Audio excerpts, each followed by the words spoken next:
Our film starts with a lawyer named Wakefield, and we see him returning from work.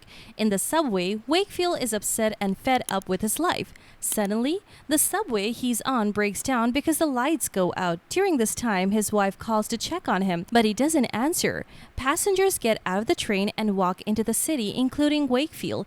He's surprised that despite their sophistication, people casually observe deer, squirrels, and rabbits in the street. Later, Wakefield reaches his home and hears a terrifying sound only to discover it's a squirrel.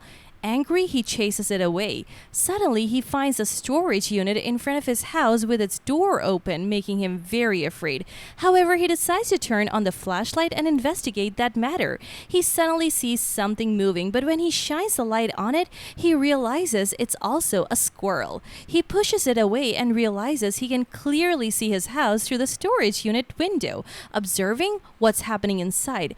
At that moment, he sees his wife Diana having dinner with her children. When she notices Wakefield is late, she calls him, but he still doesn't answer. We learn that before he left, they argued because he was jealous of her talking to someone she found interesting. Diana tells him that his jealousy is all in his head, and she's tired of him constantly monitoring her. Back to the present, we see Diana clearing the table after dinner and throwing Wakefield's food in the trash. He sees her doing this and mentions that someone else left his food in the fridge for him. Then he sits on the chair in front of the window and falls asleep. The next day in the morning, he's surprised by his own actions and feels like his wife might think he was with someone else. He's torn between returning home where his wife will probably be upset with him or continuing his disappearance act. He decides to take his food, which his wife threw away, and postpone his return until she leaves for work. He goes to the storage unit again, sits on the same chair, and enjoys his meal.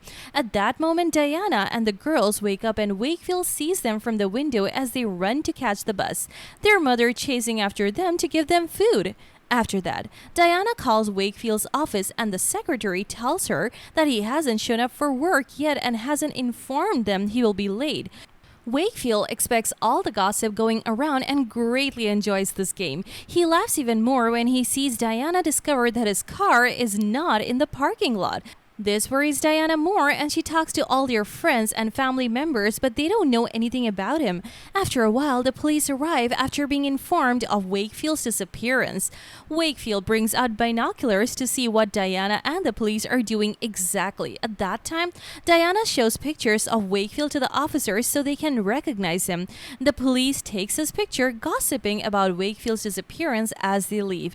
Diana falls apart, terrified about her loving husband's absence. Wakefield is touched and feels guilty for doing that to her when he sees her crying.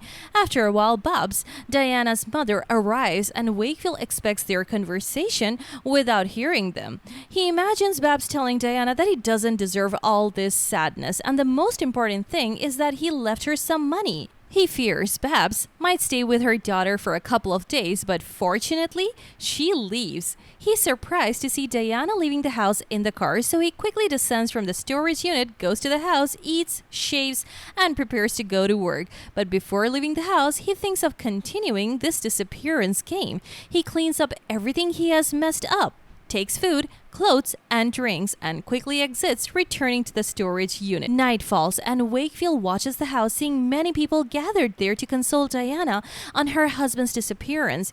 He wonders how their conversation will go and notices that the guests are not affected. Their only concern was food, drinks, and gossip. He also notices that Diana is deeply affected, especially when his picture appears on TV as a missing person. He considers going in now and surprising them, but he backs off from the idea. Diana leaves the house distraught and Ben follows her. Wakefield expects Ben to approach her to comfort her, but that doesn't happen as Ben steps out to make a phone call. Diana enters the house visibly affected, and we see Wakefield looking at the money he has, finding it very little. If he plans to continue disappearing, he can't use his credit card because that will alert Diana, so he starts thinking of other ways to get money. At that moment, he goes out to fill some water in the garden, and suddenly he finds Diana outside, enjoying the breeze and gazing at the moon. He gets scared and quickly hides among the trees. Then he decides to continue with the disappearing act. When he sees his twin daughters from the window, he thinks they're not upset with him. All they care about is how they look in front of their friends friends. Days pass and Wakefield's appearance continues. He is searching the thresh for food because he's very hungry. He sees an old man walking in his area, so he frightens him so he never comes back here again. Then, he brings a mattress from the street and spreads it in the storage unit, sleeping on it and feeling very content. Wakefield watches his neighbor, Dr. Sondervan, in the garden treating patients with autism, particularly one named Emily. When Emily sees Wakefield standing at the window, he quickly hides before she sees him again. He notices that their therapy program ends with a warm bath, so he waits for nightfall to come so he can also take a warm bath. The next morning, he sees Diana struggling to take out the thresh and some of it falls. He comes forward and helps her. He tells her about his wife and how she didn't appreciate him or the things he did for her, like paying bills and rent and providing food for the table. After a while, Wakefield sees lawyer Ben coming to the house and sitting with Diana to have her sign some papers regarding Wakefield's absence. He anticipates their conversation without hearing it and mocks them. However, Diana refuses to sign anything. Ben tries to flirt with Diana, but she pushes him away. Wakefield was happy with her reaction, feeling like he still had control over his wife. He continues and reveals that when they first got together, Diana was actually involved with his friend Dirk at the same time. Wakefield says Dirk always tried to compete with him for everything he had. We find out Wakefield wasn't initially attracted to ballet dancers, but when he found out Dirk liked a ballet dancer, he decided to take her from him. When Dirk traveled, Wakefield got closer to Diana and convinced her she would be happier with him. Initially, Diana resisted because she was involved with Dirk, but eventually he managed to persuade her. When Dirk returned from his trip, he found out about Wakefield and Diana being together. He was shocked by what happened. But Wakefield was already involved so deeply with Diana, and one day Dirk confronts Wakefield and hits him hard when he finds out he's dating Diana. After that, he goes to Diana trying to get her back, and indeed, Diana leaves Dirk because he is too violent. Later on, she marries Wakefield, but after a year of marriage, Wakefield feels he rushed into this competition because he now thinks that Diana isn't suitable for him. However, it's too late because Diana was pregnant and gave birth to twin daughters. He kept thinking about how he got into her life and that she was already with a man when another one came to her and convinced her to leave this man for him, which is why he doesn't trust her when she's with another man because he thinks she would do the same thing again. As days pass, he sees the twin girls searching for something in the storage unit, so Wakefield sneaks away unsure how to act. He makes a mouse noise, and when the girls hear it, they scream and quickly run down to play with water. He feels very annoyed because they will go back to living their lives as usual and enjoying their summer without being affected by his absence. He mentions that his life with his children wasn't the best thing, which is why they aren't affected by his absence now. After that, Wakefield arranges the storage unit because he knows Diana and the girls will go on vacation. He then goes to sleep in the woods, but the flies and bugs are everywhere around him. He tries to escape but falls, injuring his legs.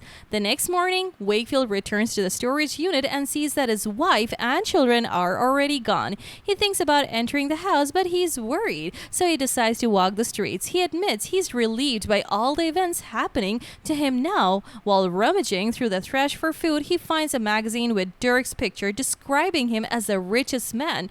Realizing Dirk is divorced, he insults him and calls him a failure. At that moment, he encounters a child who gave him some change, thinking he was a beggar.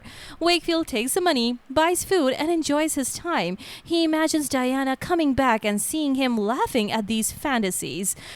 As autumn comes and it gets cold, Wakefield goes to look for clothes at the thrift store, but a car full of Latinos who take what's valuable in the trash comes after him, and they take what he finds. In response, Wakefield fights them off and takes the shoes he found, running away from them. However, they kept chasing him until he entered Emily's house, the girl who saw him from the window. She and her brother continue laughing at him, and Wakefield tells them that no one should know they saw him, so they promise not to tell anyone about this secret. At the end of the day, he returns to the storage unit and imagines that Emily and her brother told the doctor about him. He thinks he should leave because Diana is getting back from vacation soon and the girls will probably return to the storage unit to retrieve their things, so he must go sleep in the woods afterwards. The next day, Wakefield is surprised to find Emily and her brother coming to him with food. They sit and watch the things in the storage unit. Then Wakefield asks them not to come here again or he will have to leave. So they left. And as days pass, Wakefield notices that Diana and the girls have returned to their normal lives completely and don't miss him. He feels he could die at any moment alone, but he doesn't want to return to the life he was living. He doesn't know what to tell his wife, fearing she will think he's crazy, but he feels it's better this way. Like he was in prison and escaped from it. Now that he feels he's seen the picture more clearly, he loves his wife and daughters again and realizes their value. As the days go by, winter comes and he's exhausted because of the weather. He assumes Diana is taking care of him, but in reality, it's Emily who's taking care of him, bringing him food and warm clothes along with her brother. He later leaves the storage unit and his eyes meet Diana's, but she doesn't recognize him, which truly upsets Wakefield, making him feel forgotten. He then sees Diana and her daughters organizing the closet and ignores Wakefield's clothes. One day, he notices them preparing the house for a dinner guest, but he doesn't see who it is. However, when the guest arrives, he realizes it's Dirk. He expects that Dirk must have told Diana everything that happened before, hoping she will forgive him. Then Wakefield decides to end this game and return to his life, so he goes to buy new clothes, shaves, cleans himself up, and returns home. But this time, he embraces everything around him after being fed up with everything before. Finally, he enters his house and tells his family that he is back again. And that's it. If you like this recap, hit like, share, and subscribe to our channel to keep seeing content like this one. If you have any requests or thoughts, drop them below in the comments section, and we will see you at the next one. Peace out.